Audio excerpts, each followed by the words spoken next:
How many times do we have to teach you this lesson, old man? I love the young people.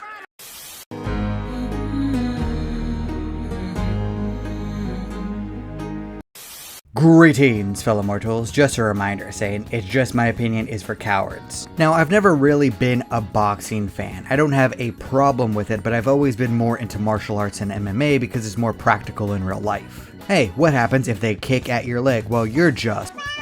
But hey, to be fair, the same thing could be said about raw jiu-jitsu. I have taken classes. I have asked them, well, what happens if they try to punch you in the face? And they're like, well, that doesn't happen in competition. Well, thanks, that's really going to help me out in real life if someone attacks me. But while it's not my thing, I can respect the sport itself. It's not a real fight, but it is a competition with set rules that two people agree to participate in. It takes a lot of self-discipline, a lot of endurance, a lot of willpower, a lot of toughness, and a hell of a lot of skill, and I can respect that aspect of it. Unless, of course, it is a celebrity boxing match, in which case it is just a freak show for the sake of money. Seriously, you can find outdoor inflatables that have better technique than some of these matches.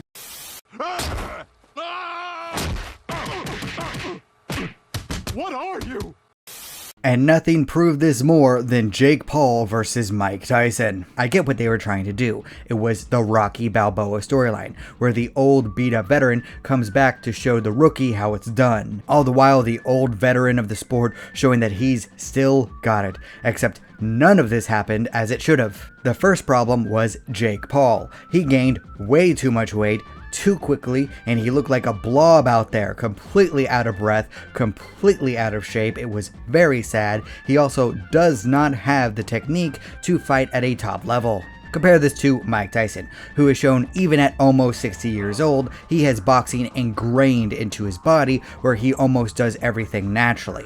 The problem was that his body didn't do anything he wanted it to. And the reason for this is because he is a sick, old man.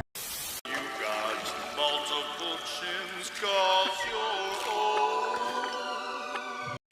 You almost don't want to point it out. It feels mean. He can't help it. Everyone's going to get old. I'm almost 30. In 30 years, I'm probably not going to move that much better than him. But still, you can see it. He should not be in the ring. The dude was just in the hospital for an ulcer and he needed a ton of blood transfusions. There is no good reason whatsoever that he should have been in this boxing match. Other than the fact that, I don't know, there was a ton of money invested into this, and if Tyson bailed due to health issues, Netflix would have lost all of it. So they had a decision to make.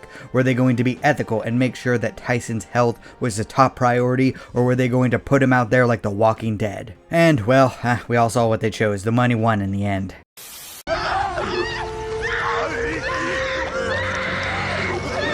He chose poorly. Of course, who am I to talk? If someone offered me millions upon millions of dollars, yeah, I'd embarrass myself in front of the world. Who cares?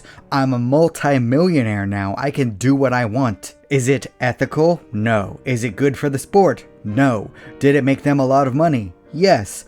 Are they probably going to do a lot more of this? Definitely. Especially because this was obviously rigged from the start. There is nothing you can say, there's nothing that you can do that could ever convince me that Jake Paul and Mike Tyson didn't talk behind the scenes about how exactly this was going to happen. I can promise you that the film Rocky Balboa was brought up more than once. Mike Tyson definitely realized that he just didn't have it in him anymore to KO someone within the first 2 rounds. And also, he realized that he didn't have the raw stamina anymore to go the distance. Thus, the reason that there were 8 2-minute rounds, and even then, he was struggling out there. By the very end, a strong breeze could have knocked him over. Said you've got no arms left. Yes, I have. Look, it's just a flesh wound. Not that Paul was doing much better. He was huffing and puffing from the very start, and his technique looked absolutely horrible from what little I know about boxing. And that's why Jake Paul did the aggressive hugging technique for the first 2 rounds. Jake basically put himself out there to look like a giant ass chicken for 2 rounds, hype up Tyson, but then, oh, Tyson's body gives out on him because Father Time is an asshole. And then the storyline was supposed to be that the cowardly Jake would be bullying Tyson, but Tyson fights back to the best of his ability, defying his own body through sheer force of will in order to go the distance. Except both of them were too winded to pull this off, so basically what they were doing was slowly moving around the ring and gently sparring each other. Instead of Rocky Balboa, we got Diabito versus Joe Biden. Mama, may I have cookie? No, Diabito. Roll back to kitchen. Oh. I got hairy legs that turn blonde in the sun. This was especially true in the very last round, where a single solid punch would have knocked Tyson out, but Jake didn't do it because he had already agreed beforehand that they would go the distance. It was obvious from the very start that this was planned ahead of time. Those were some weak ass punches. You could have paid me any amount whatsoever, and hey, I would have taken them. It's just a love tap compared to what I'm used to. I mean, come on, Jake's brother is in WWE of all things. Are you honestly going to tell me that he didn't tell his brother anything about how to do a scripted fight? There was even a weak looking slap right before the fight in order to build interest. I mean, come on, this is the most pro wrestling thing ever. And given the opportunity, yeah, I would say it to their faces. What is Tyson going to do? He can't throw a punch anymore, and Jake wouldn't be able to catch up to me if I did a brisk walk.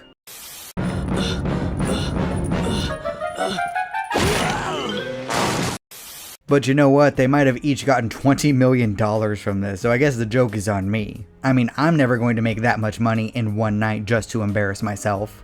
So I gotta give them that, but it also means that I don't feel bad at all for making fun of them. If Tyson wants to piss on his own memory, that's fine. He can be remembered as the old man who could barely stand in the ring anymore. And to be fair, Jake Paul is going to need that money for the upcoming lawsuits from all around the world and for when the IRS eventually investigates him and his brother. You can't convince me that those two don't have anything hidden in their closets. It's going to come out eventually. So they're here for a good time, not for a long time.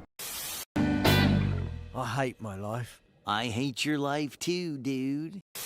So what's next? Is Tyson going to fight again? Hopefully not. His health is on the line here. He could basically die in the ring at any moment. I swear, my dad just had ankle surgery a couple of months ago and had his boot taken off recently, and he can move around better than Mike Tyson could. But there is money to be made, so you know for sure that he will be cleared no matter what happens. Meh, who cares if he's constantly in the hospital, is spitting up blood, and looks like he's about to drop dead at any moment. Would anyone please think about the money? Logan Paul versus Mike Tyson might very well be next. And to be fair, Logan has a lot more experience with fake fights, so at least the presentation might be a little bit better. And don't worry, Jake will definitely find another person to have a fight with, and they'll build it up as everyone wanting Jake to be knocked out, but it won't happen because guess what? It's rigged. That is, if we actually get to see it this time live.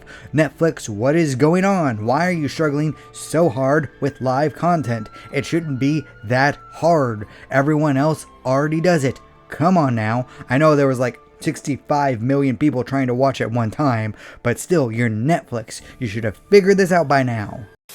My glasses! I can't see without my glasses! My glasses. I can't be seen without my glasses. Seriously, what a terrible remake of Rocky Balboa. They could have done a lot better. We should just stick with the original. And I would just like to end this by advocating that this was the worst pro wrestling match of 2024. At least so far. But what do you think? Did you hate the match like I did? Did you like it somehow? Do you actually think it was real? Please leave a comment down below. I would love to hear your thoughts. And remember, if you disagree with everything I have to say, that is perfectly fine. After all, everyone is entitled to their objectively wrong opinion.